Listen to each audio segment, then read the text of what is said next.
Sveiki visi. Filmuoju 2024 metais, Liepos 26 dieną, nušienautą plotą, iš kur suksime šieno rulonus.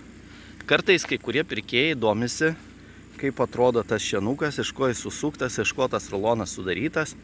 Tai va, nutariau padaryti vieną video, kuriame matytųsi, koks yra šienas, kokia jo konsistencija, kaip išdžiūvęs ir panašiai. Tai vat, mes esame lauko, sakykime, pavėsiniai daly, nes va čia yra pavėsis visai netoli. Čia yra jau šienukas ir mes va galim ateiti, pažiūrėti. Jisai va traška, girdisi akivaizdžiai, kad traška. Tai va sudėtis maždaug, nu va tokie ajeraičiai, svidriai, builių nėra, maždaug taip. Ir kur mes be nueitume, sakykime, kad einam ir prie didesnės va kurvelės. Va čia irgi. Va.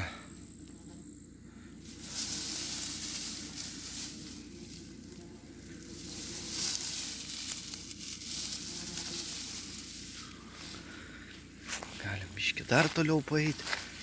Va, visas laukas yra, matot, suvartytas. Ne tik šienaujam, nors šienaujam diskiniam šienapjovėm 2,90 m klasas ir 2,80 m kūnas.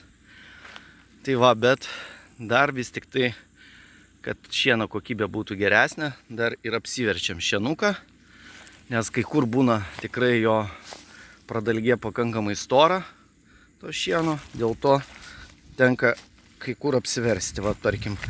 Nors aišku, kad ir va čia, sakykime, žiūrim, gabaliukas va yra neversto, bet jisai va net iš apačios paėmus, jisai irgi visas traška yra išdžiūvęs. Bet vis tiek sveika, ypač po rasos, prieš sukant yra apversti, duoti kokias kelias valandas prapūsti, kokias 5 ir link vakaro jau važiuoti lauką sukti į rulonus. Tai va tada tikrai ta šieno kokybė yra labai gera. Nu, vat maždaug taip atrodo laukas.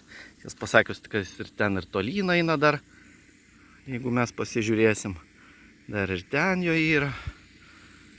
Nu ir čia mes aišku ne viską matom. Čia dar už miškelio irgi dar eina tolyn ir į pakalnę. Tai va, čia va, sakykime, ką mes šienaujam, tai čia yra 15 hektarų. Maždaug taip. Nu tai va, o šienas va maždaug toks. Jeigu pakeliam biškį iš apačios, tai jis dar žalias, fainas, traškantis. Manau, gyvuliukam bus labai skanu šiemet. Šiemet orai dėkingi, tai tikrai ir duoda gerai išsidžiovinti. Tai produkcija pakankamai kokybiška. Tai va, sėkmės ir jums darbuose. Ačiū, iki.